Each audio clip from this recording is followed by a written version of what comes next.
Hello and welcome. So at the end of April, I went up to the city and out to Fitzroy to restock my cube at Incubator. An Incubator is a shop for handmade artisans to sell their wares. So I rent a glass cube and I put my jewellery in there and Incubator sell it for me. Fitzroy is an inner city suburb of Melbourne. It's just northeast of the CBD. And to get there, I can drive, but the parking is absolutely horrendous. And with my headaches and things that I've been having, I haven't been driving as much. So I catch the train and the tram, and it allows me to put my AirPods in. I can sit back and relax. I can listen to podcasts, and I can sort of do a little bit of work if I want to jot down some notes or whatever it may be. But it's just nice being able to sit on the train and look out the window. I also love walking around the city. I get to visit some of my favourite shops. There's a great little place near the station that sells a veggie pancake. I think it's a sushi place, so I like to get one of those if I can, and I have a great day. The only downside is the odd occasion where I hear the words rail replacement bus. They are the words that will put fear into anybody, and that means that my hour trip back to Frankston suddenly becomes a 2-hour trip.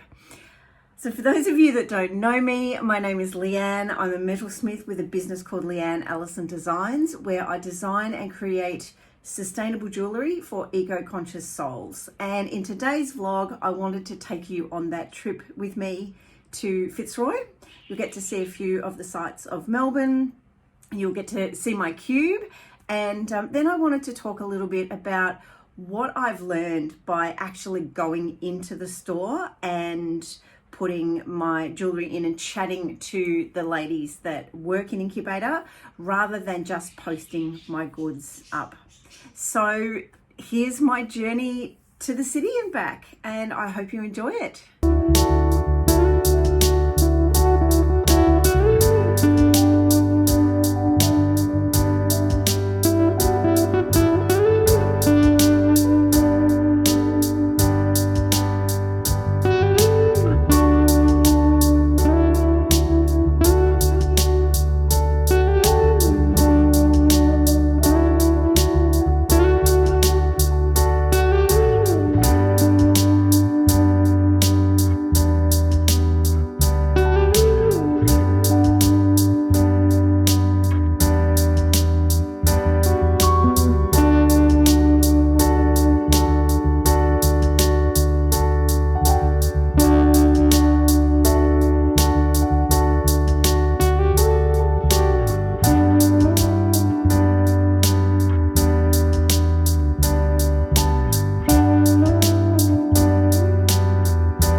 Going up to Fitzroy rather than posting my jewellery in, as I said before, it has its advantages. So I can see what's new in store. I love to see what's new. I always go in there and I check out all the wonderful new artisans. I say to the girls, who is new? Show me what's new. I get really excited about it. It allows me to move things around in my cube. I get to not only add pieces, but sometimes I need to take pieces out. Pieces maybe haven't sold, and I'm like, well, they've been here for 3 months or so. Let's take them out and give them a try somewhere else. And occasionally I'll put them back. Other times they just do better in a different setting. I also get to wish my cube good luck and to give it some good vibes, because sales always seem to increase when you visit your cube. Ask any of the cubers, it's what happens. You visit, you say hello, you wish it well, and then your sales increase. So giving it a little bit of mojo. Also chatting with the awesome humans that work in the store. The ladies are incredible.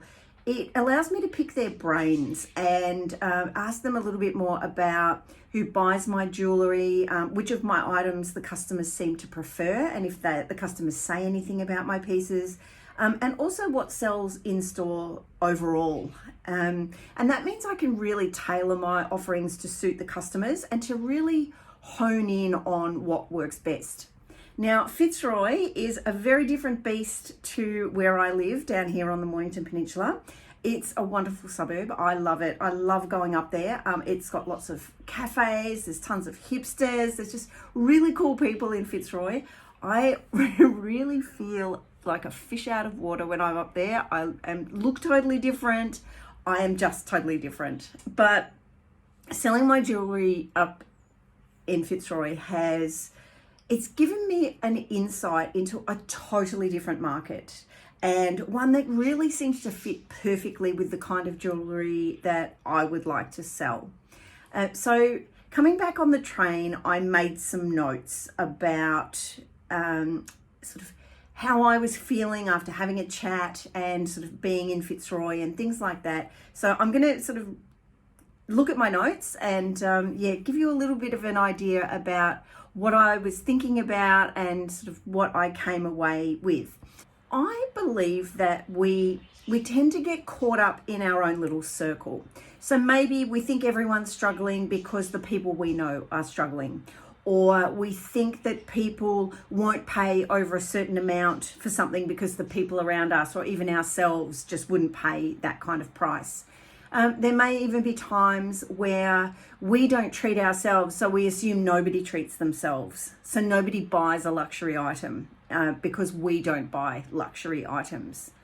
And then we think that what we see is the truth for everybody, if that makes sense. So in reality, there's this big wide world out there. There are people at different price points. What I would pay for certain things may not be what my sister would pay. It may not be what my best friend would pay. There are other things that I know I would, pay whatever it takes to get my mitts on it. And there are other people that would look at me and think, well, why? So there are people at different price points. And what I urge you to do is just to have a bit of a look and look for evidence outside of your own bubble.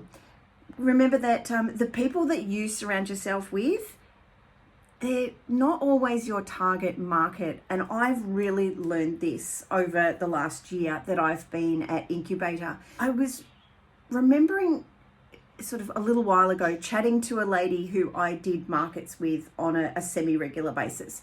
Now I'm going to read this because I remembered the story and I sort of jotted it all down, and I've had this sort of sitting for a while, and I didn't know that it was important when I first wrote it down, but it really makes sense to me now.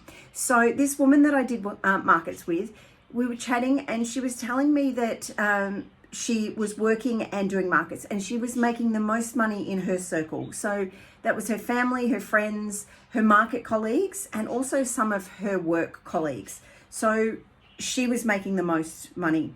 And historically, everyone in her circle were low income earners. So then what happened, and I've done this too, is that she started setting her prices to cater for people with a lower income without even realizing it, because she felt guilty that she would price out the people that she loved. So she kept her prices low. And you know what? Most of those people were not her target market. So she was pricing her products, and I've done this too, or aiming her products at people who were not her target market. Now, I said a while ago, I just want to sell jewellery to rich people. And what I really meant was that I wanted to sell jewellery to people who really appreciate it and are happy to treat themselves and love the longevity of my pieces, the sustainability. I'm having trouble with my words today. And I know that when I was talking to this woman, she was setting her prices to cater for people that were never likely to purchase from her because they didn't want or need what she was offering. And to be honest, I really am guilty of doing the same thing. I've heard people say, oh, that's a bit expensive. And then I think, oh, maybe I should drop my price. I'm like, no. I then put my pieces into a little glass cube in a shop called Incubator, and they sell. People love them. I take them to certain markets and they sell really well.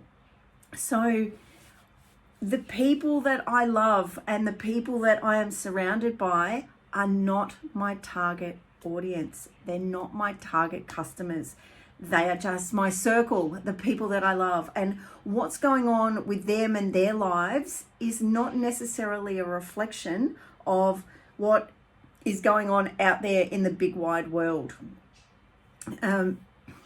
Fitzroy is also that kind of place where people like something that's a little bit different. So I really work hard to make things that, like, I try and, I always sell my bestsellers there and they sell really well, but I try and pop in with something new and different, just so that I can test it. I also know that a lot of the customers that I have at Incubator, they buy for themselves. They're not necessarily buying as gifts. So they're purchasing things for themselves, or there's also a lot of men that will go in and will choose a piece out of my cube for their wife or their girlfriend or whoever. And so there are a few men that buy my pieces as gifts. So that was kind of a group of people that I hadn't thought about, the men buying for their wives. I find that men don't generally buy from me online, but they seem to be buying from me in this shop, which is fantastic.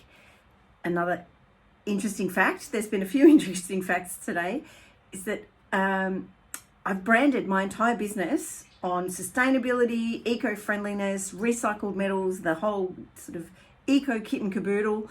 And most of the people that go into that shop in Fitzroy have no idea that that is the basis of my brand. I don't have a sign up. I used to have a sign about my ocean plastics, but I've taken that down. I need to do a new sign that says that, you know, I'm a sustainable business and all of those sorts of things. I do have a presence on their website, which means that if they're shopping on the website, they can see that my things are eco and sustainable, but it's not the case in the cube. So those people that are buying from me are buying because they like the product. They sort of love the look of how it's made. So it's obviously made using traditional techniques and things like that. They are buying for a different reason than the whole point of my branding. But they're buying it for the longevity. They're buying it because they love it. They want to be able to have it for a long time and wear it over and over again. I was absolutely fascinated by what I learned and what was sort of going through my mind on the way home on the train, and then the replacement bus and then the train. But yeah, I mean, look, I had a great day out. I learned a lot, and it's helped me to sort of create a collection that will work really well in Fitzroy. It's also taught me that my customers are not necessarily the people around me. My customers can be in a completely different place.